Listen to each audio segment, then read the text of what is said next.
It was a chaotic Monday morning, the kind that seemed to unravel faster than Raina Monroe could keep up. Cereal crumbs dusted the kitchen counter, shoelaces tangled in defiance, and school lunches were slapped together with a whispered prayer for the day to go smoothly. Raina, a single mother in her early 30s, was used to the whirlwind of raising her 6-year-old daughter, Laya. Her dark hair was pulled into a messy bun, and her eyes, though tired, sparkled with the fierce love she had for her little girl. But that morning, something Laya said stopped Raina in her tracks.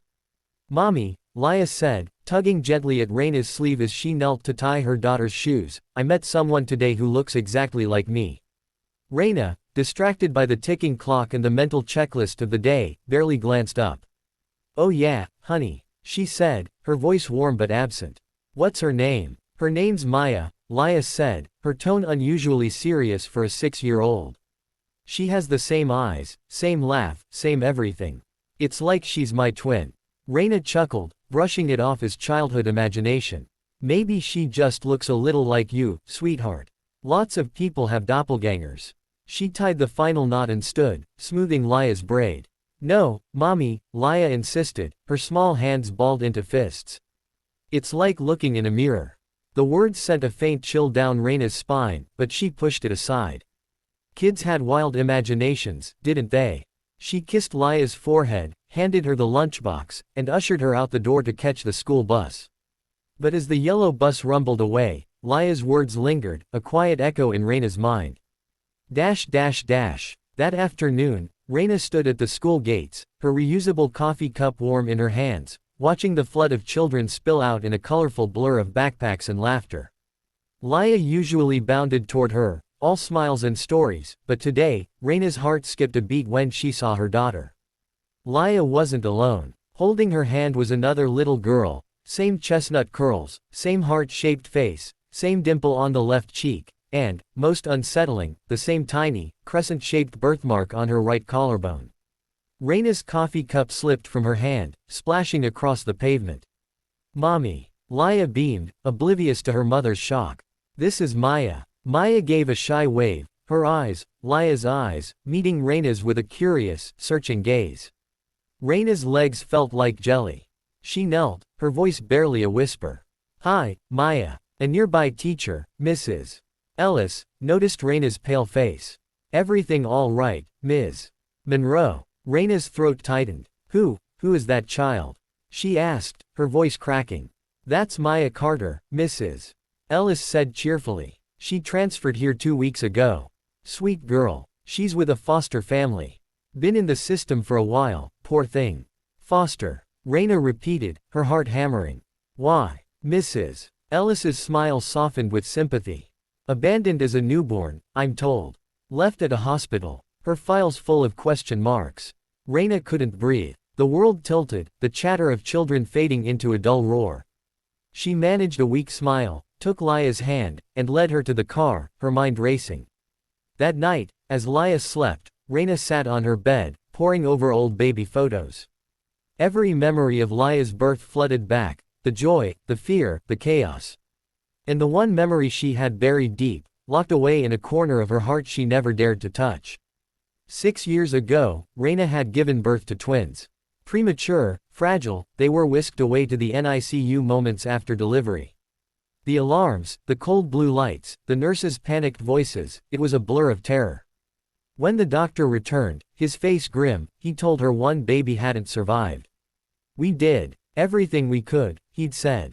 Raina, medicated and broken, had clung to Laya, her surviving daughter, and tried to move forward. She had to believe them. She had no choice. But now, staring at a photo of newborn Laya, Raina's hands trembled. Maya's face, her eyes, her dimple, her birthmark, wasn't a coincidence. It was a mirror. A phantom echo of a truth Raina couldn't yet name. The next morning, Raina acted on instinct. She contacted a private lab for a voluntary DNA test, arranging to collect cheek swabs from Laya and Maya. She approached Maya's foster parents, a kind but guarded couple, and explained her suspicions. "I just need to know," she said, her voice steady despite the storm inside her. They agreed, moved by her urgency, though they exchanged wary glances. As she waited for the results, Raina couldn't sleep. She cleaned obsessively, scrubbing counters until her hands were raw. She cooked enough food to feed a small army, freezing casseroles she'd never eat. She called her sister, Tara, just to hear a familiar voice, but didn't dare share her suspicions. "You okay, Rai?" Tara asked, sensing the strain in her sister's voice. "I'm fine," Raina lied, her eyes fixed on a photo of Laya and Maya, taken by the teacher at school. Two radiant faces, side by side, laughing as if they'd known each other forever. Raina whispered to herself, "It's not possible. It can't be." But deep down, in the place where mothers know without proof, she already knew. The email arrived 5 days later. Subject: DNA test results, Maya Carter and Laya Monroe. Raina's hand shook as she clicked it open, the screen loading with agonizing slowness. 6 years of suspense seemed to hang in that moment, 6 birthdays, 6 sets of candles, 6 years of a life stolen.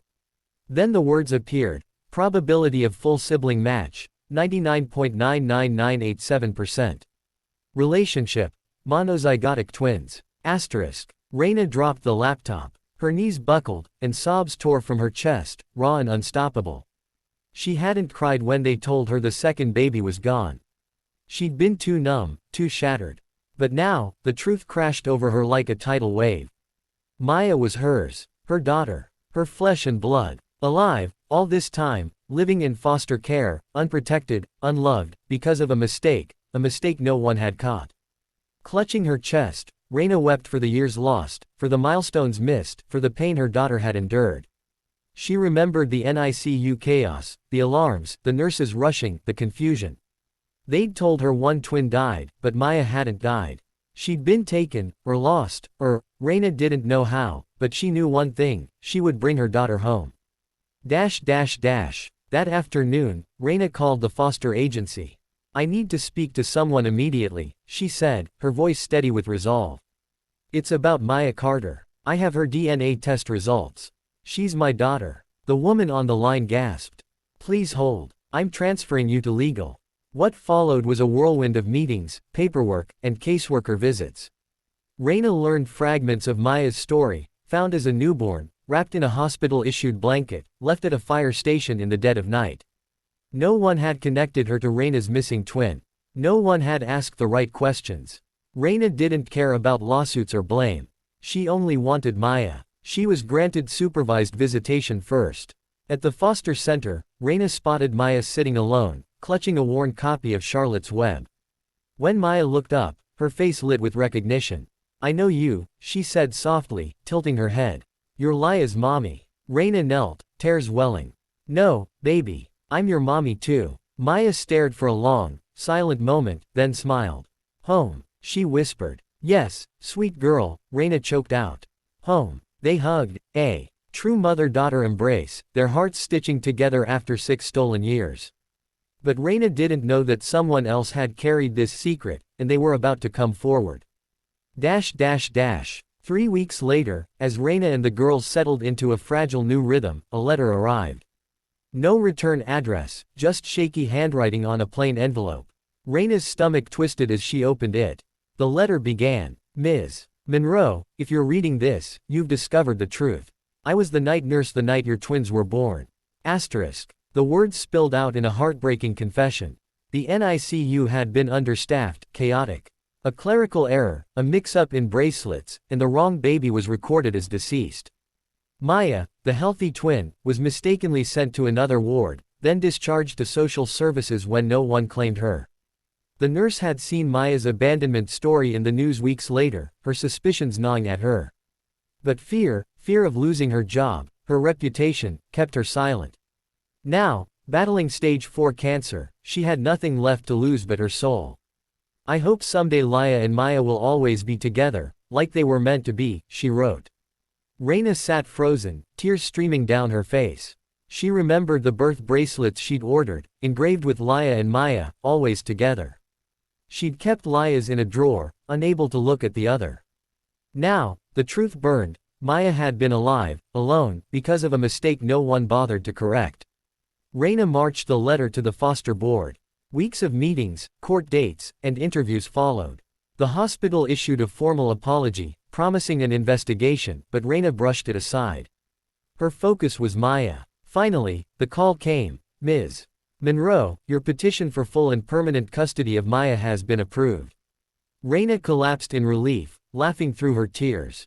That evening, Maya stepped through the front door, a small suitcase in hand. Raina dropped to her knees. This is your forever home, she whispered. Maya didn't answer. She ran into Raina's arms and held on tight, as if making up for 6 years of missed embraces. That night, Raina dusted off Laya's baby book, its pages incomplete. She taped in a new photo, Laya and Maya, heads tilted together, smiling in the golden sunset. Beneath it, she wrote, Day 2191, Maya came home. Asterisk. As the girls played outside, their laughter soaring across the yard, Raina watched from the porch, her hand resting on her heart. She thought of the years lost, the milestones missed. But she also thought of grace, of second chances, of love that refused to let go. Girls, she called, her voice breaking with joy. Come inside. Dinner's ready. Hand in hand, Laya and Maya ran toward her, their laughter a melody that mended every broken piece of Raina's heart. Twin souls, one family, and a mother who never stopped believing. Maya had found her way home.